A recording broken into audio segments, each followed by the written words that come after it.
Et sont nus? Qui est nu? Qui est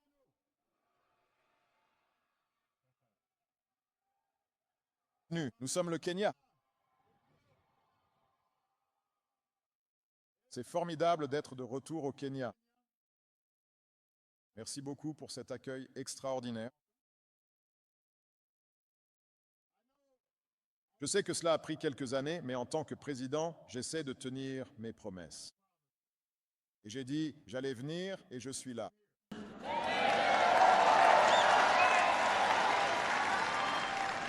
Et tout le monde, allez-y et asseyez-vous.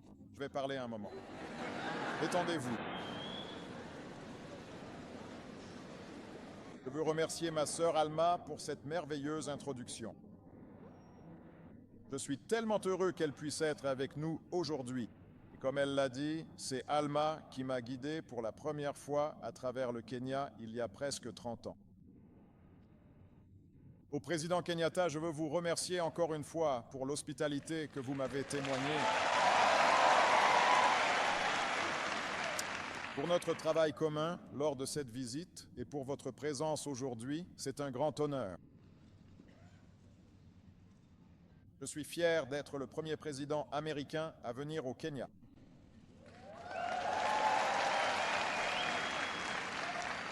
Et bien sûr, je suis le premier Kenyan américain à être président des États-Unis.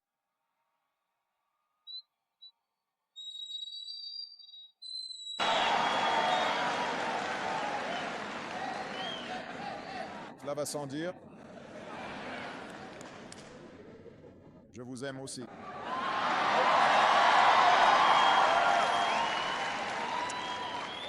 Mais comme Alma le disait, la première fois que je suis venu au Kenya, les choses étaient un peu différentes. Quand je suis arrivé à l'aéroport Kenyatta, la compagnie aérienne avait perdu mes bagages.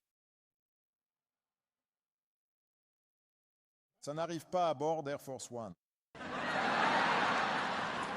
Ils ont toujours mes bagages à bord d'Air Force One. Comme elle l'a dit, Alma est venue me chercher dans une vieille Volkswagen coccinelle. Et je crois que pendant tout mon séjour ici, elle est tombée en panne 4 ou 5 fois. On était sur l'autoroute. Il fallait appeler le Joe Akali. Il venait avec ses outils et on restait là à attendre. Et je dormais sur un lit de camp dans son appartement.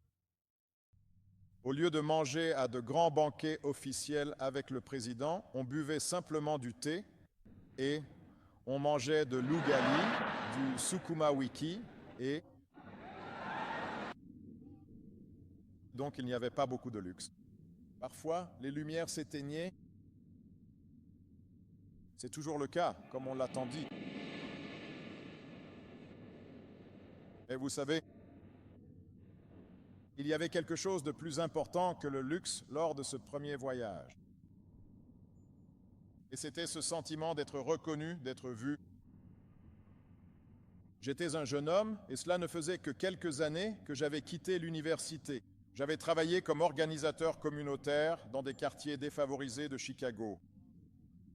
J'étais sur le point d'entrer à la faculté de droit et quand je suis venu ici, à bien des égards, j'étais un occidental. J'étais un Américain peu familier avec mon père et son lieu de naissance. Vraiment déconnecté de la moitié de mon héritage.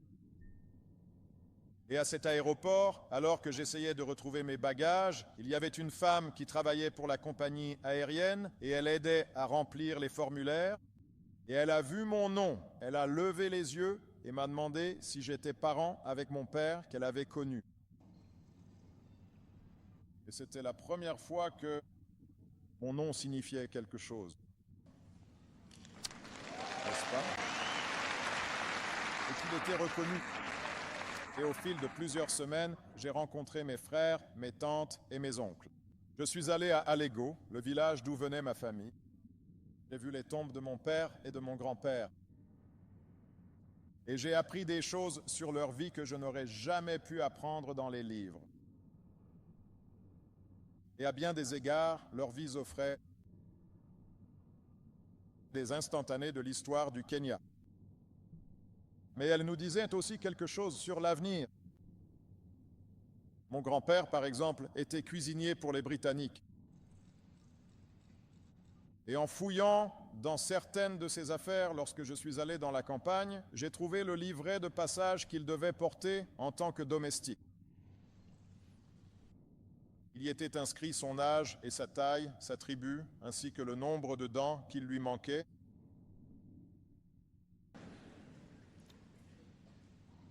Et il était désigné comme un garçon, même s'il était un homme adulte dans ce livret. Il a servi dans les King's African Rifles pendant la Seconde Guerre mondiale et a été emmené jusqu'aux confins de l'Empire britannique, jusqu'en Birmanie. Et de retour chez lui après la guerre, il a finalement été détenu un certain temps parce qu'il était lié à un groupe qui s'opposait à la domination britannique. Finalement, il a été libéré. Il s'est construit un foyer pour lui et sa famille. Il a gagné le respect de son village. Il a mené une vie digne, même s'il avait la réputation bien méritée d'être si strict que tout le monde avait peur de lui, et il s'est éloigné d'une partie de sa famille. Voilà, c'était son histoire. Puis mon père est devenu adulte alors que les Kenyans luttaient pour l'indépendance, et il était fier de faire partie de cette génération de la libération. Et à côté des papiers de mon grand-père, j'ai trouvé des lettres qu'il avait écrites à 30 universités américaines pour demander une chance de poursuivre son rêve et d'obtenir une bourse. Et finalement, une université lui a donné cette chance, l'université d'Hawaï. Il allait ainsi pouvoir faire des études, puis rentrer chez lui. Et là, au début, il a connu le succès en tant qu'économiste et a travaillé avec le gouvernement. Mais finalement, il a connu la déception, en partie parce qu'il n'a pas réussi à concilier les idées qu'il avait pour son jeune pays avec les dures réalités auxquelles il a été confronté. Et je pense parfois à ce que ces histoires nous apprennent, à ce que l'histoire et le passé nous disent sur l'avenir. Elles nous montrent les énormes obstacles au progrès auxquels tant de Kenyans ont été confrontés il y a seulement 1 ou 2 générations. C'est un pays jeune. Nous en parlions hier soir au dîner. Le père du président a été le premier président. Nous ne sommes séparés que d'1 génération. Et les limitations quotidiennes, parfois les humiliations du colonialisme, c'est de l'histoire récente. La corruption, le népotisme et le tribalisme auxquels sont parfois confrontées les jeunes nations, c'est aussi de l'histoire récente. Mais ce que ces histoires nous montrent aussi, c'est une trajectoire de progrès.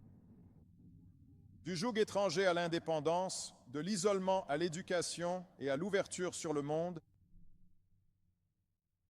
cela témoigne d'un progrès incroyable. Nous devons donc connaître l'histoire du Kenya, tout comme nous, Américains, devons connaître notre propre histoire. Tous les peuples doivent comprendre d'où ils viennent.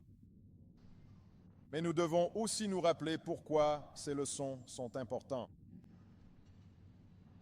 Nous connaissons notre histoire afin d'en tirer des leçons. Nous apprenons notre histoire parce que nous comprenons les sacrifices qui ont été faits auparavant, afin que, lorsque nous faisons des sacrifices, nous sachions que nous le faisons au nom des générations futures. Il y a un proverbe qui dit « Nous n'avons pas hérité de cette terre de nos ancêtres, nous l'avons empruntée à nos enfants. » En d'autres termes, nous étudions le passé pour qu'il puisse nous guider vers l'avenir et nous inspirer à faire mieux. Et en ce qui concerne le peuple kenyan, en particulier la jeunesse, je crois qu'il n'y a aucune limite à ce que vous pouvez accomplir. Un jeune Kenyan ambitieux, aujourd'hui, ne devrait pas avoir à faire ce que mon grand-père a fait et servir un maître étranger. Vous n'avez pas besoin de faire ce que mon père a fait et de quitter votre foyer pour obtenir une bonne éducation et l'accès aux opportunités. Grâce au progrès du Kenya, grâce à votre potentiel, vous pouvez construire votre avenir ici même, dès maintenant.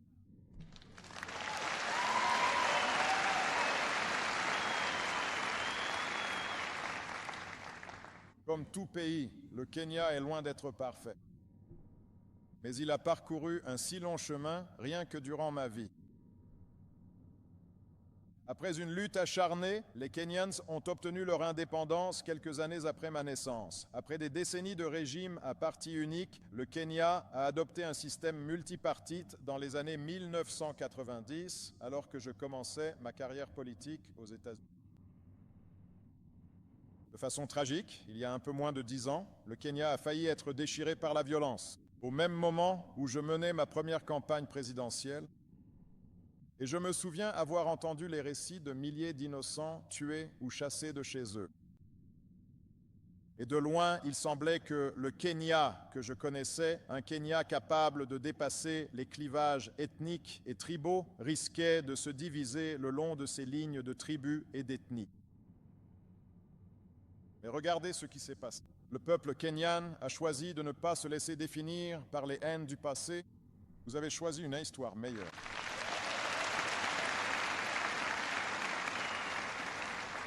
Les voix des gens ordinaires, des dirigeants politiques et de la société civile n'ont pas éliminé toutes ces divisions, mais vous avez abordé les divisions et les différences de manière pacifique. Et une nouvelle constitution a été mise en place, déclarant que chaque personne a une dignité inhérente et le droit à ce que cette dignité soit respectée et protégée. Une élection compétitive s'est déroulée, non sans problème, mais sans la violence que beaucoup craignaient. En d'autres termes, les Kenyans ont choisi de rester ensemble. Vous avez choisi le chemin d'Harambee et en partie grâce à cette stabilité politique, l'économie du Kenya est également en pleine émergence. Et l'esprit d'entreprise sur lequel les gens comptent pour survivre dans les rues de Kibera se manifeste désormais dans de nouvelles entreprises à travers tout le pays, de la place de la ville au plus petit village. M-Pesa est en train de changer la façon dont les gens utilisent l'argent. De nouveaux investissements font du Kenya un centre du commerce régional. Lorsque je suis venu ici en tant que sénateur américain, j'ai fait remarquer que l'économie de la Corée du Sud était au même niveau que celle du Kenya à ma naissance, puis est devenue 40 fois plus grande que celle du Kenya. Réfléchissez à cela. Parti du même point, la Corée du Sud est allée ici et le Kenya était là.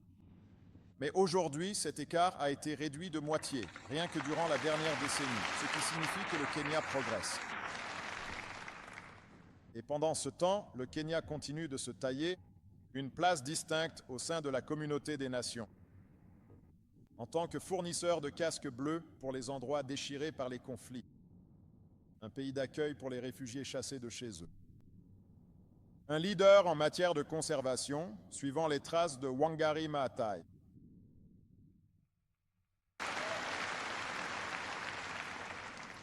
Le Kenya est l'un des rares endroits sur ce continent où la liberté de la presse est véritablement respectée, avec des journalistes intrépides et des membres courageux de la société civile.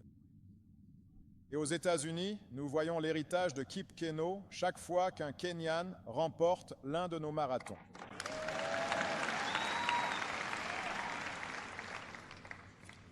Et peut-être que la première dame du Kenya en gagnera un bientôt.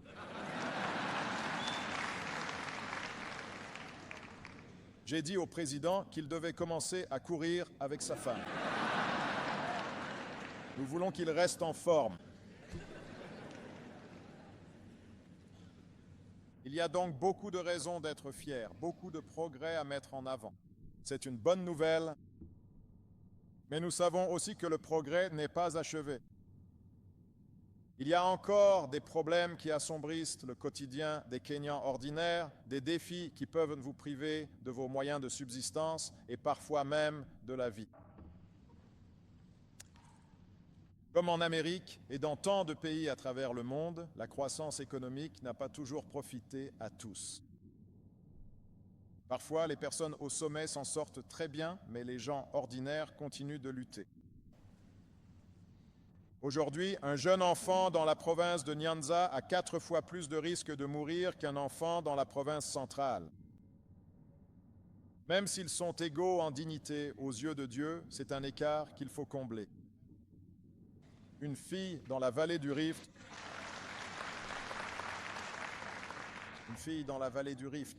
a beaucoup moins de chances de fréquenter l'école secondaire qu'une fille à Nairobi.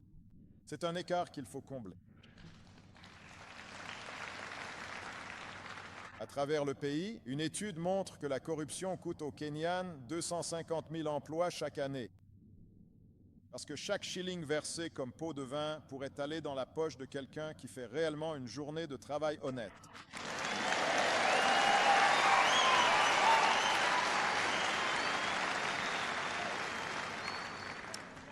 Et malgré les progrès politiques durement acquis dont j'ai parlé,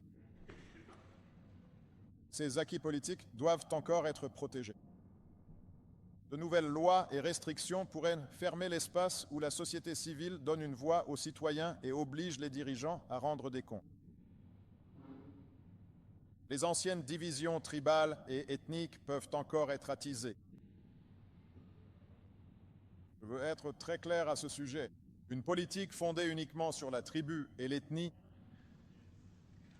est une politique vouée à déchirer un pays. C'est un échec, un manque d'imagination.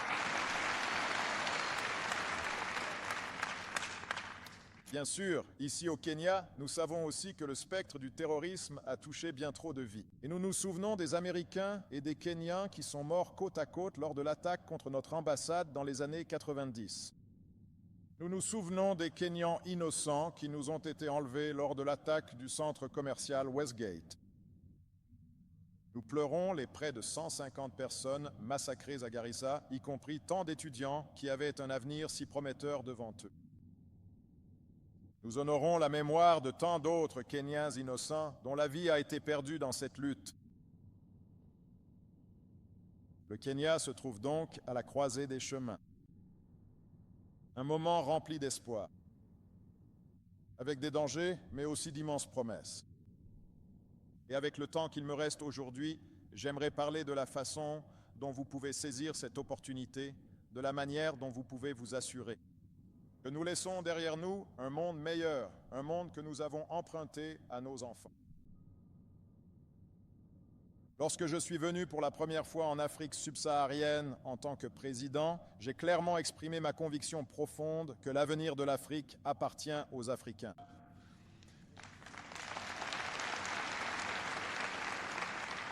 Pendant trop longtemps, je pense que beaucoup se sont tournés vers l'extérieur pour trouver le salut et se sont concentrés sur le fait de rejeter la faute des problèmes du continent sur quelqu'un d'autre. Et comme ma sœur l'a dit, en fin de compte, nous sommes chacun responsables de notre propre destin. Et je suis ici en tant que président d'un pays qui considère le Kenya comme un partenaire important.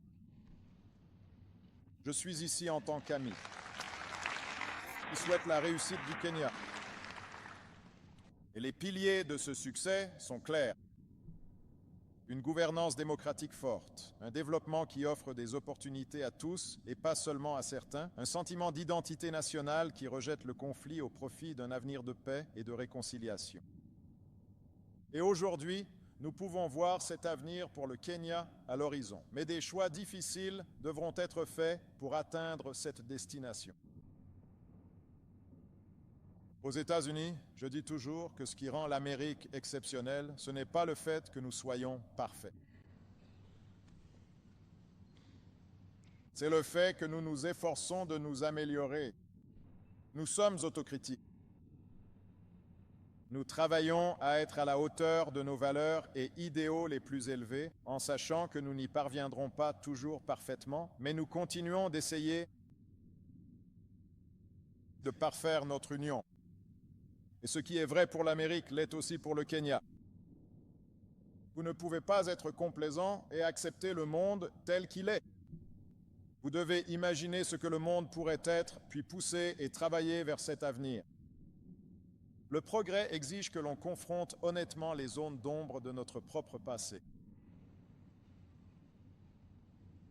et que l'on étende les droits et les opportunités à un plus grand nombre de citoyens. Voyez les différences et la diversité de ce pays comme une force, tout comme nous, en Amérique, essayons de voir la diversité de notre pays comme une force et non comme une faiblesse.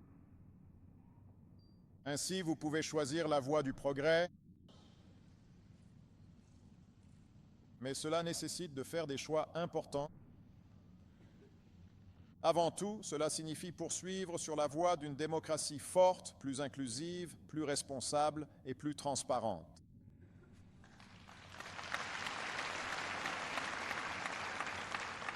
Vous savez, la démocratie commence par un gouvernement élu pacifiquement. Elle commence par des élections, mais elle ne s'arrête pas aux élections. Ainsi, votre Constitution offre une feuille de route pour une gouvernance plus à l'écoute du peuple. Grâce à des protections contre le pouvoir sans contrôle et à un transfert de pouvoir vers les communautés locales. Pour que ce système réussisse, il doit aussi y avoir un espace permettant aux citoyens d'exercer leurs droits. Et nous avons vu la force de la société civile kenyane lors de la dernière élection, lorsque des groupes ont recueilli des signalements d'incitation afin que la violence puisse être stoppée, avant que cela ne devienne incontrôlable. Et la capacité des citoyens à s'organiser et à plaider pour le changement, c'est l'oxygène dont la démocratie a besoin pour survivre. Vous savez, la démocratie est parfois désordonnée et pour les dirigeants, c'est parfois frustrant. La démocratie signifie que quelqu'un se plaint toujours de quelque chose. Personne n'est jamais satisfait de son gouvernement dans une démocratie. Si vous rendez une personne heureuse, quelqu'un d'autre ne l'est pas. Et puis parfois, quelqu'un que vous aviez rendu heureux, plus tard, ne l'est plus. Ils disent « Qu'as-tu fait pour moi dernièrement ?» Mais c'est la nature de la démocratie. C'est pour cela que ça fonctionne. C'est parce qu'elle pousse constamment les dirigeants à se surpasser et à faire mieux.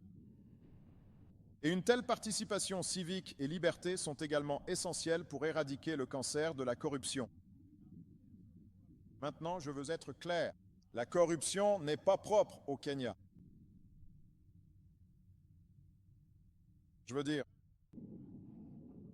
Je veux que tout le monde comprenne qu'il n'existe aucun pays totalement exempt de corruption. Bien sûr, ici, sur le continent africain, il y a de nombreux pays qui sont confrontés à ce problème. Et je veux vous assurer que j'en parle partout où je vais, pas seulement ici au Kenya. Je ne veux pas que tout le monde devienne trop susceptible. Mais le fait est que trop souvent, ici au Kenya, comme ailleurs, la corruption est tolérée. Parce que c'est comme ça que les choses ont toujours été faites. Les gens pensent simplement que c'est en quelque sorte l'état normal des choses. Et il fut un temps aux États-Unis où c'était aussi le cas. Ma ville natale, Chicago, était tristement célèbre pour Al Capone et la mafia et le crime organisé qui corrompaient les forces de l'ordre. Mais ce qui s'est passé, c'est qu'avec le temps, les gens en ont eu assez et des leaders se sont levés. Et ils ont dit, nous n'allons plus jouer à ce jeu-là. Et vous avez changé la culture et vous avez changé les habitudes. Ici au Kenya, il est temps de changer les habitudes et de rompre définitivement ce cycle. Parce que la corruption freine tous les aspects de la vie économique et civile. C'est une encre qui vous alourdit et vous empêche d'atteindre ce dont vous êtes capable. Si vous devez payer un pot de vin et embaucher le frère de quelqu'un qui n'est pas très compétent et ne vient pas travailler juste pour lancer une entreprise, eh bien, cela va créer moins d'emplois pour tout le monde. Si l'électricité va dans un quartier urbain parce qu'ils sont correctement connectés au réseau électrique, et pas dans un autre, cela va limiter le développement du pays dans son ensemble.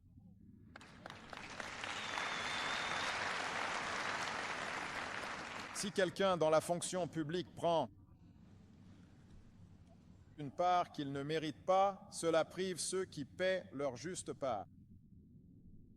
Donc il ne s'agit pas seulement de changer une loi, même s'il est important d'avoir des lois en vigueur qui sont réellement appliquées. Il est important que non seulement la corruption à bas niveau soit punie, mais aussi que les personnes au sommet, si elles prennent au peuple, cela doit également être traité. Mais ce n'est pas quelque chose qui se règle uniquement par des lois ou qu'une seule personne peut résoudre. Cela exige un engagement de toute la nation, des dirigeants comme des citoyens, pour changer les habitudes et la culture. Des lois strictes doivent être en vigueur. Et la bonne nouvelle, c'est que votre gouvernement prend des mesures importantes dans la bonne direction. Les personnes qui enfreignent la loi et trahissent la confiance du public doivent être poursuivies. Les ONG doivent être autorisées à fonctionner, car elles mettent en lumière ce qui doit changer. Et les gens ordinaires doivent se lever et dire « ça suffit ». Il est temps d'avoir un avenir meilleur.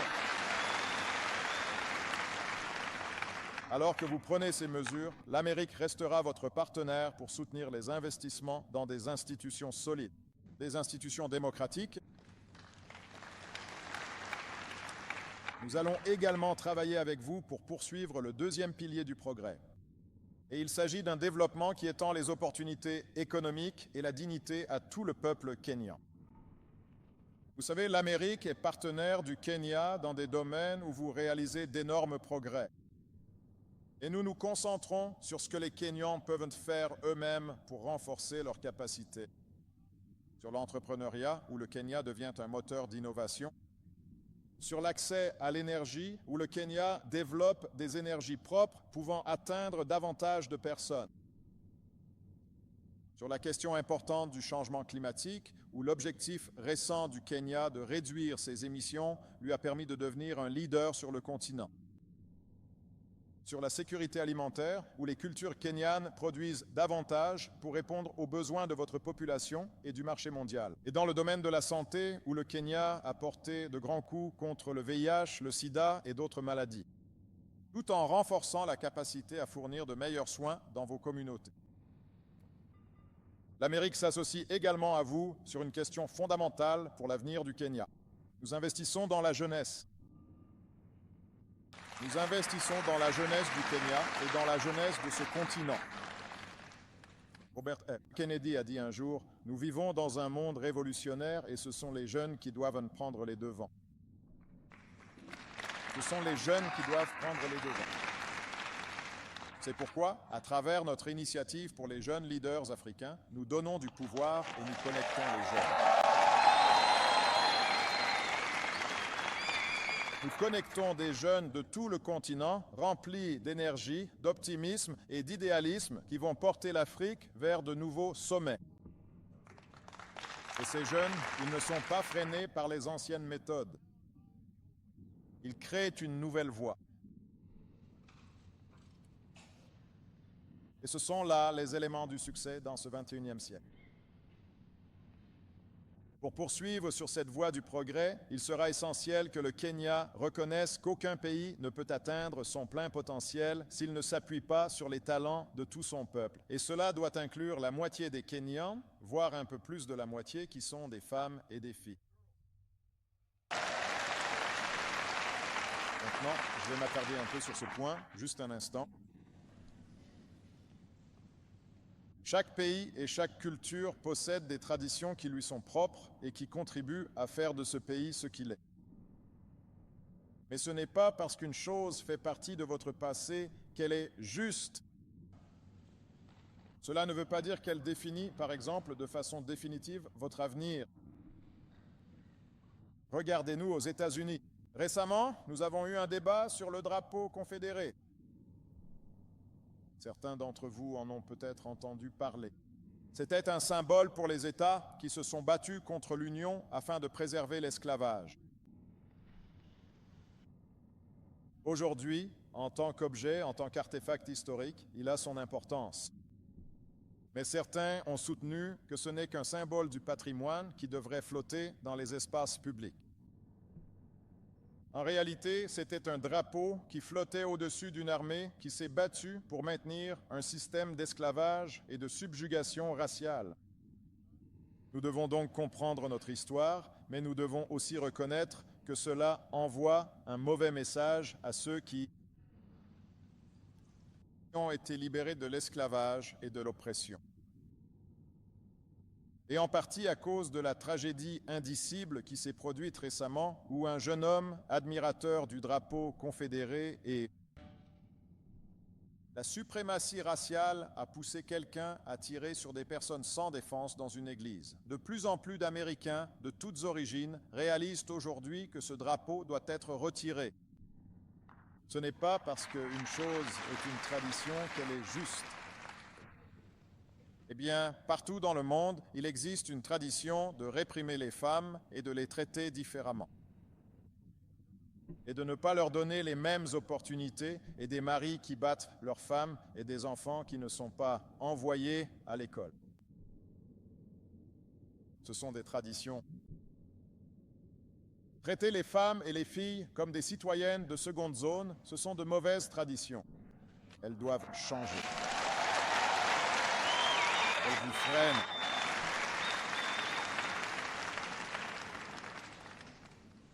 Traiter les femmes comme des citoyennes de seconde zone est une mauvaise tradition.